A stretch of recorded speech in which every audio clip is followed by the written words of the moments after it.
In this episode, we're talking about the future of entrepreneurship and how to raise your kids to be happy and follow their passions profitably. So keep listening. Hi, I'm Brandon Lucero, and you're about to experience the new way to thrive in business, entrepreneurship, and life by leaning into who you are, what you love, and standing up for what you want to create. Get ready, because this is where we go against the grain, say no to outdated society norms, and we say yes to change in order to create a happier, more fulfilled world. Welcome to the New Generation Entrepreneur Podcast.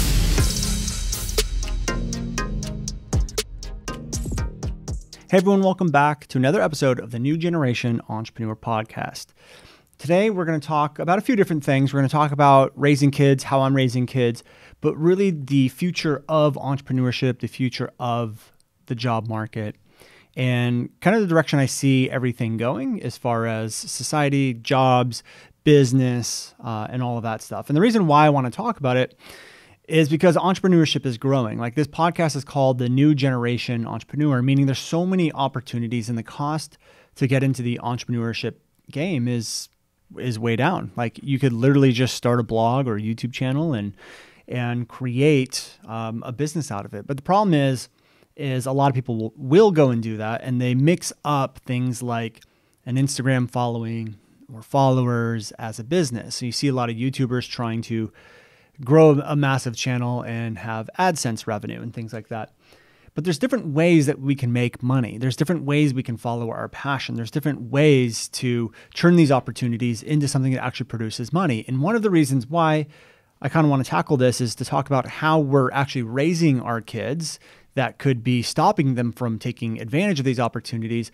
But two, even if we let our kids take these opportunities, we have to be able to form a business around what we're doing. For example, let's look at a lot of the YouTubers out there.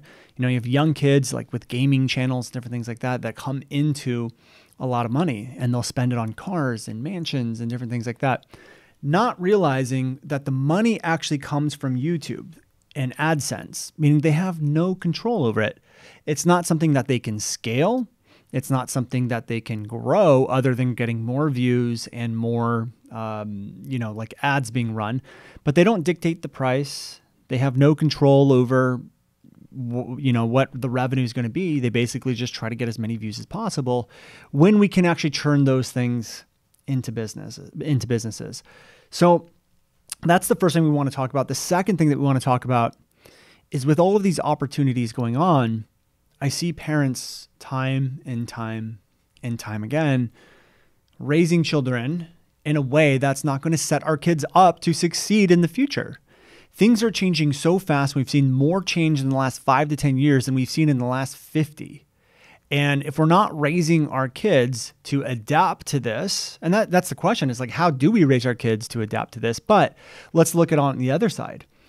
If we try to force our kids to grow up and to learn and to teach them the future the way that we were taught, we're already doing them a massive disservice, because the way we were taught is already out the window. The way that I was raised, the way that education worked, the way that college worked, all of that stuff is already out the window, meaning that the way the college system is set up is that unless you know specifically what you want to do, and whatever that is requires a degree, college really doesn't give you an advantage anymore. What it really does is it puts you in debt, puts most people in debt, to have something that everyone else has. And what I'm saying is that the knowing, the experience, is going to start becoming a lot more valuable to an employer. And again, that's subjective. And this is just from my experience and my friends who own businesses. But we all look for people that have experience versus degrees. Like, I would much rather hire someone to shoot my content that has been shooting online content for 2 years than someone who went to a 4-year university that got a film degree. In fact, I actually see having a film degree as a negative thing, because now you're pre-trained and indoctrinated into filming a certain type of way, when I would rather have someone who has natural talent but can be molded into what we need, what's going to really work. So the first thing that we want to do and look at parents, and this is all comes from my experience. So I'm in no way telling you guys this is the right way. This, anything outside of this is the wrong way. I'm just going to give you my perspective and how I'm raising my kids and different things I talk about with parent entrepreneurs. So obviously take everything with a grain of salt, but I just want to give a different perspective because I see a lot of parents still living in the old way of operating. And as parents, we have a responsibility for our children to really bring them up into a place to thrive on their own. And a lot of parents don't want to do that. And I've seen that with my friends growing up. A lot of parents are very micromanaging, controlling. They do everything for their kids and they don't let their kids grow. And it's a massive disservice because when the kids actually leave the house and have to become an adult, they still rely on their parents versus being self-sustaining, being a leader, taking advantage of opportunity. And so the first thing I want to talk about, and the first thing I really look at is how am I parenting? And is that coming from how I was parented or raised? And a lot of times we do. Like I will play with my kids and there's literally things that I'll say to them that I don't even think about, but there were things that my dad said to me growing up. And a lot of it's fine. A lot of it's no big deal. Like for example, every time we would go on a hike or something like that, my dad would say, go with the gophers. Like it's just this thing that he would say. And then I started realizing I started saying that with my kids. No big deal with that, right? That's just a phrase. But there are things that we do that I was raised with, and they're actually good things. Like I was raised I grew up in Camarillo, California, and there's an area called Santa Rosa Valley, which is kind of rural, a little like a rural area. And so it had like horse trails and hiking trails and creeks and stuff. And we would literally just go like in the backyard and play all day. And we would go down to the creek and we would have the freedom to go and explore. And I do the same thing with my kids. I do the same thing with my kids now. If they want to go hiking or go whatever, I let them go and I let them run. I let them fall. I let them explore. I let them jump in the puddles. I let them build. Like we just built a big tree house / deck fort thing in our backyard. And I let my kids help me build it. It was not fun to build it and to like sit there for 20 minutes to watch them hammer in one nail because I just wanted to get this thing done.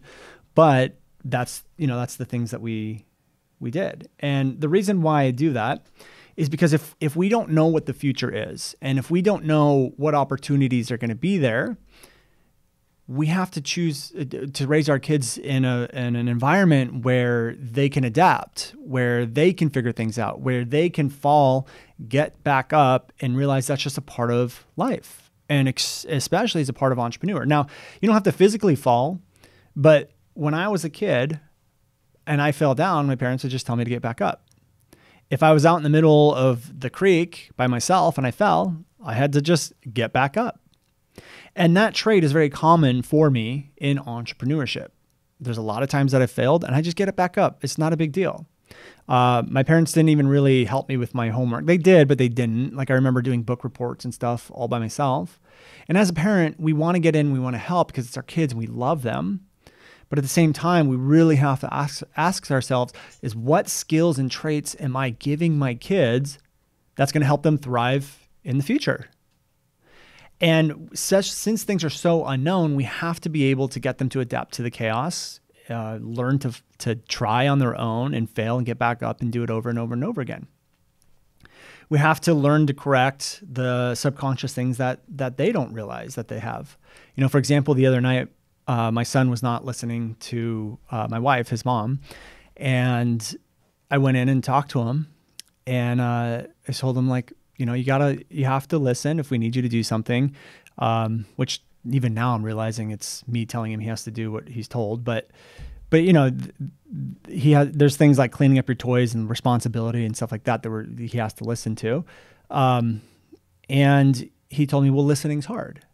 And I just realized in that moment that he had this belief that listening was hard. And if he repeats it a lot, it starts to become something that gets into his subconscious. So I just said, no, it's not hard. And I told him that it's very easy. You just have to hear it and then do it. And we had a conversation about it. And then I said, okay, so you're going to do that tomorrow. You're going to listen and pick up your toys tomorrow. And he goes, yeah, but Dad, listening is, and he stops and he goes, never mind. I'm not going to say that. I'm like, you're not going to say what? He's like, it doesn't matter. It's not true. And then I said, what's not true? And he said, well, I was going to say listening is hard, but I know it's not true. And in that moment, he now had a different perspective or a different way of looking at things. And it's now getting to be programmed into his subconscious. And so we have to be aware of things that they say that aren't going to be aligned with how they need to be in the future. And again, one of the reasons why this is so important is the chaos. Like I try to look at how do I raise my kids to thrive in the chaos. So in the moments when it's raining and stuff like that, and they want to go jump in the puddles and they fall down, great, go do it. Now, what happens is most parents will say, no, don't do that. You're going to get dirty. You're going to do da-da-da-da-da-da-da-da. And now the kids grow up thinking running in the puddles is bad, getting dirty is bad, that this isn't normal. When my kids go out there and they have no problem. So now what's going to happen is one child is going to go into the rain and into the puddles and be worried about getting dirty, worried about all this stuff. And they get fear. They have fear inside of them. They have anxiety inside of them. They have worry inside of them. When one other child will not. Why? Because we let them go explore and live in the chaos. And we see this stuff all the time. You know, for example, if you ever tried something new, like let's say you had a new recipe, you know, you wanted to try, like everyone's coming over your house for dinner or something like that. You're having a dinner party. And there's 3 different people that are all doing this. Let's just a hypothetical scenario here. There's 3 people and they all have a dinner party. And let's say they're all cooking the same thing. And the first person is like brand new. It's exciting for them. They don't really care if they mess it up or don't mess it up. And they have a lot of fun. Person number 2 is really nervous. They're anxious. They think that they mess it up, it's bad. People aren't going to have a fun time. And person number 3 is everything has to be perfect. So now everything has to be perfect, has to be perfect, has to be perfect, has to be perfect. And then if it's not perfect, they go into some kind of suffering. Now, all 3 people are doing the exact same thing, but all 3 people are having a different experience. Why? It's because of the way they've been raised, the experiences they've been indoctrinated into, and maybe one person was told things need to be perfect in order to be right. The other person that enjoyed the whole process was probably told, go explore, have fun, do the things you want to do, follow your passion. And the person in the middle who was stressed out probably saw their parents getting stressed out in the middle of unknown, in the middle of chaos. And obviously we can't pick our parents, but I'm very grateful for the way I was raised because I was very much raised in a way where they would let me go and play. They would let me go and figure things out. Like I remember one time, we found a bunch of my dad's fireworks in the barn. We had a barn in the backyard. And me and my brothers, I'm one of 4 boys, so I'm the oldest of 4 boys, went into the barn, we found the fireworks, and we had all the neighborhood kids with us too. And we took razor blades and we sliced open the fireworks, and we put all the powder into a tennis ball, drilled a hole in the tennis ball, took a wick, threw it in there, went down to the creek, lit it off. And this was one of the loudest things I've ever heard in my entire life. And it echoed through the canyon.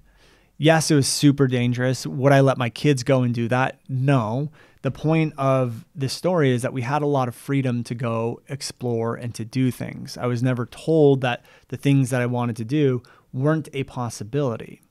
I was told that, and taught that if you want to do something, then you stay committed and you go and you do it. So, everything from sports to obviously running. I was a runner in high school and in college, to a chore that we were given. We were told that you need to finish it.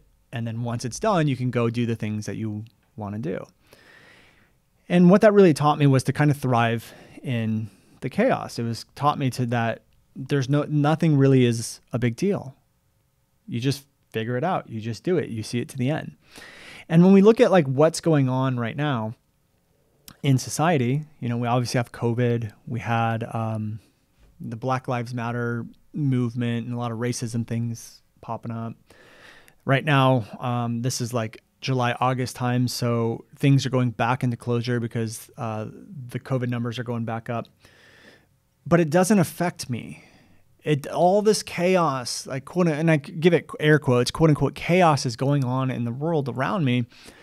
But I'm operating, and I tell people all the time, the way I feel like I'm operating my business is I'm in one of those movies where the character's walking normal, but the world around them is moving super fast. Like imagine standing in the middle of New York City, things are moving so fast, but the character is calm, cool, collected. And I feel like that's me. And the reason why is I look back at how I was raised. I wasn't raised in an anxiety-ridden, a fear-ridden home. I was given free rein to do a lot of things, to go explore, try to build stuff, fall, get back down. My parents didn't really step in and help me on doing a lot of the things that they knew I could do myself. And I'm very grateful for that. And I think that for us as parents and entrepreneurs, that's something that we need to look at our kids, is how do we get them to thrive for all of these different opportunities? And that's what I do with my kids. I let my kids fall. I let them try things. I let them build things. I let them jump in the puddles, and I let them explore their passions. And that leads me to the next point, which I think that's extremely, extremely important. We work with a lot of entrepreneurs, a ton of entrepreneurs. Every year we work with them on messaging, and we work with them inside of their businesses. And one of the biggest things that I see from people, and one of the reasons why they aren't successful, is because of the ways they were indoctrinated into things. You know, one person right now that I know of, she wants to go help people cure anxiety, but she grew up in a household that told her that she needs to be a doctor because that's what our family does. Our family's a doctor. Our families are doctors, so that's what you need to go do. So she has this subconscious thought going on that I can't follow this because this is what my family's supposed to do, but she keeps trying, and she can't make it work. And you have to let them go explore their passions. And one of the reasons why I believe that a lot of parents don't want to do this is because they go, well, how are you going to make money with art? How are you going to make money with music? How are you going to make money doing this? And how are you going to make money doing that? But that's the whole point, is that there's so many opportunities right now in this moment to make money off of those passions. And there's going to be more in the future. And I want to ask you guys, do you think that this world would be a better place with more people following their passions, or more people living inside the box of what you think is right? And why on earth would you ever want your kids to be stuck inside of that box? And right now, I can tell you right now, there is always a way to make a passion successful if you can think outside the box. And so what do I mean by this? Well, we hear that all the time. Well, think outside the box, think outside the box, think outside the box.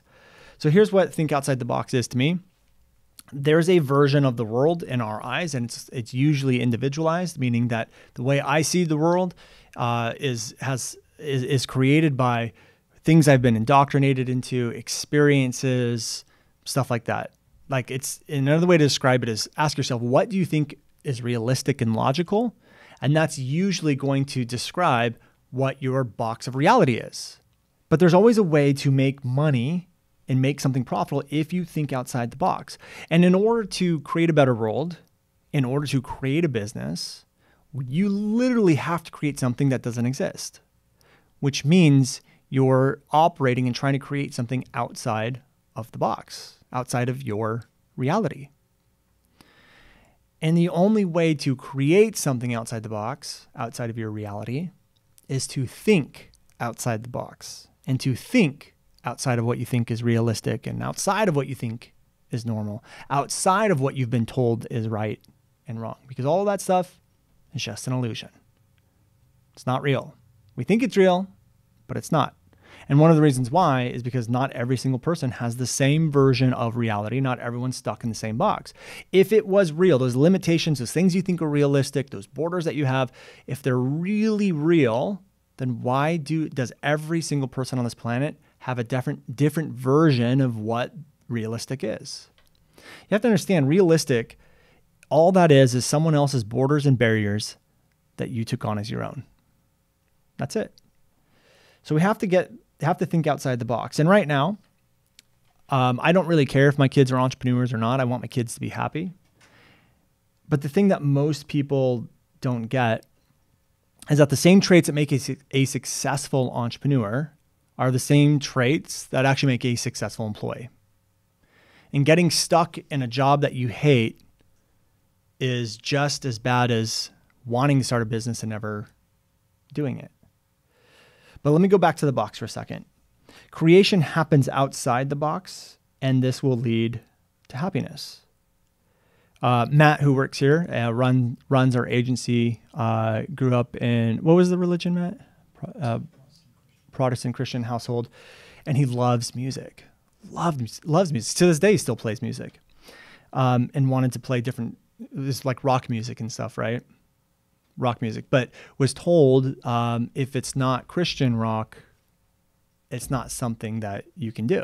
You know, it's inside the box of, they were operating inside the box of that religion, which is fine. This is not a religious thing, but it's just showing you it's, you know, how this box can trap your children's passions. And the thing you have to understand is that the passion's not going away. Like Matt still plays music, and he plays the music he wants. And the thing that starts to happen is that when your kid or your child has a passion that isn't going to go away, and you try to force them to operate inside your box of reality, your box of how you think things should be, they start to resent you for it. They push, because it's not going to go away. You all have desires right now. You all have desires. You all have a purpose. You all have passions. And you've probably had them for a year, 2 years, 3 years, and it doesn't go away.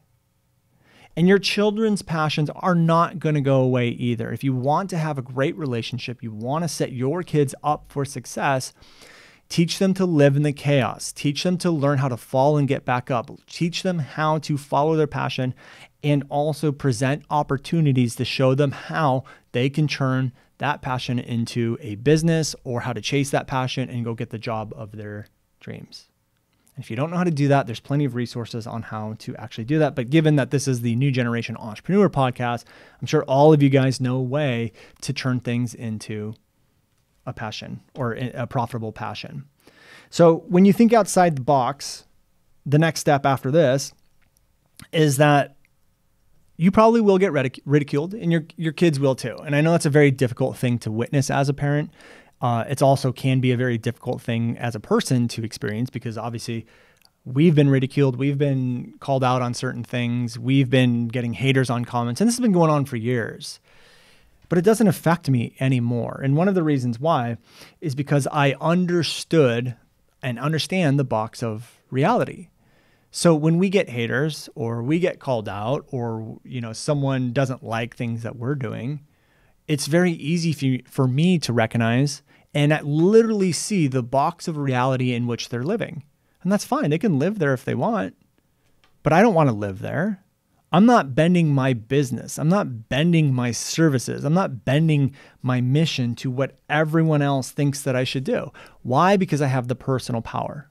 I have my own personal power, which is internal freedom.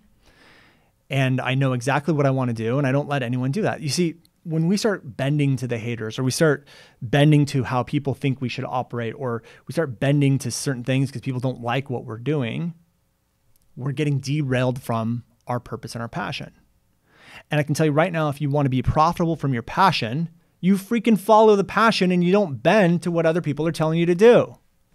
The second you start bending from that is when you get derailed inside of your business. And I know that from personal experience. But again, it all comes down to personal power. So my kids are 6, 4, and I think 8 months or 7 months, something like that. She's just a little gal. So it's a little early in my opinion. Again, this probably it is just a belief, but to really talk about personal power with them and the belief box and all of that stuff. But as a parent, I'm aware of it. I don't think they would get the concept quite yet. So I haven't brought that up to them.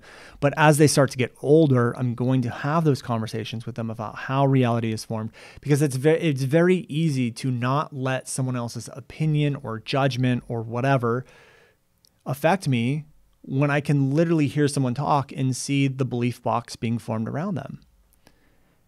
And the next step after that is I respect everyone's beliefs. I respect the box that they're trapped in, because we all have one. And I think that's the thing is if I really want to follow my passion, I have to recognize that this is their version of reality. This is their belief box. I have to respect it and have compassion for it, but also know that it's separate from mine. And I think that's the problem. That's what leads to a lot of arguments, a lot of fights and wars, is literally just a butting of belief boxes or reality boxes, and they're fighting for their beliefs to be right.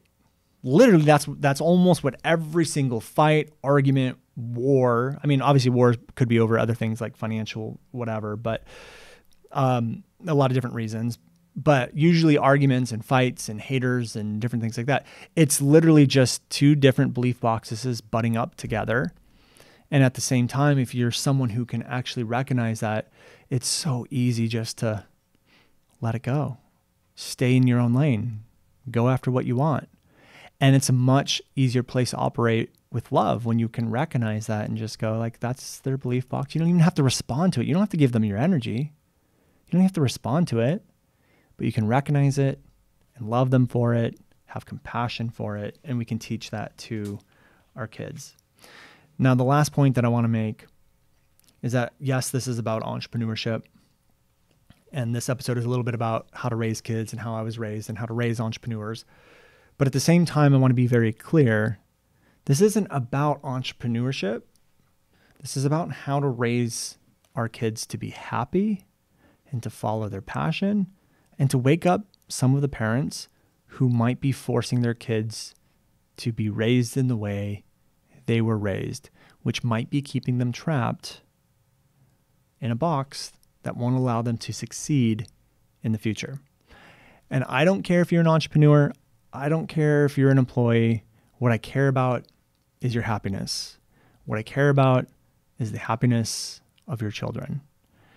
And I think when we operate from that place and we help show people, here's what the belief box is, live in the chaos, all of this stuff is normal, and our kids are growing up knowing that all of this unknown is normal.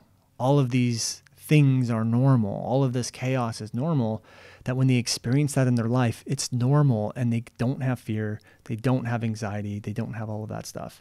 And I think if we can teach people that, we'll have a much better society to grow up in the future. The world consciously will start to hit higher vibrations and frequencies. And that's really what my mission is to do. And again, if your child doesn't want to be an entrepreneur, that's fine. Again, the same traits that make a great entrepreneur make a great employee. They make a happy employee. You know, I looked at some of the employees that I have here. You know, they're hardworking. They see things through. They enjoy their freedom. They're critical thinkers. They're looking for growth, personal development. How do we improve ourselves? They can look at themselves objectively. Their awareness, self-awareness is really high. All of those traits make a great entrepreneur, but all those traits also make a great employee. The more employees or entrepreneurs, or not even, sorry, let me re-say that. The more people that we have that have those traits and learn that chaos, unknown, and I put chaos in quotes because that's what it is. Chaotic is all subjective to individual people, but problems and, you know, failures aren't failures and all that stuff just gets rid of so much stress and so much anxiety. And I think at the end of the day, as parents, we need to raise our kids to be able to understand that and open up their field of what they think is normal, and to realize whatever you're passionate about, you need to go for it. There's always a way to make money off of it. You have to critically think. You have to hold your personal power and understand that if someone has resistance to it, it's because of their own belief box. And if you can recognize that, it becomes a lot easier to just continue in your own lane and realize what they're telling you isn't right or isn't wrong. It's just the way they see the world. And so that's what I want to leave you guys with. If you enjoyed this episode, you'd like to hear about how I raise my kids and different things like that, head over to the New Generation Entrepreneur Podcast Facebook group. Leave a comment in there about this episode if you loved it and you want to hear more things about kids and raising kids and how I see that going in the future. Leave a comment in there. And if you enjoyed this episode, feel free to head over to iTunes, leave us an amazing review. And when you do, we have a nice little surprise for you. So thank you for listening to this episode, and we'll see you guys on the next one. Hey guys, thank you so much for checking out another episode of the New Generation Entrepreneur Podcast. If you enjoyed this episode, go below, hit the subscribe button, and make sure you click on that bell icon and get notified every time we drop a new episode. Now, if you're looking for the show notes, we have them linked underneath this video, as well as our social media handles and some links to free training and offers that we drop from time to time to help you guys even further. So go check those out if you're interested, and thank you so much for tuning in to the New Generation Entrepreneur Podcast.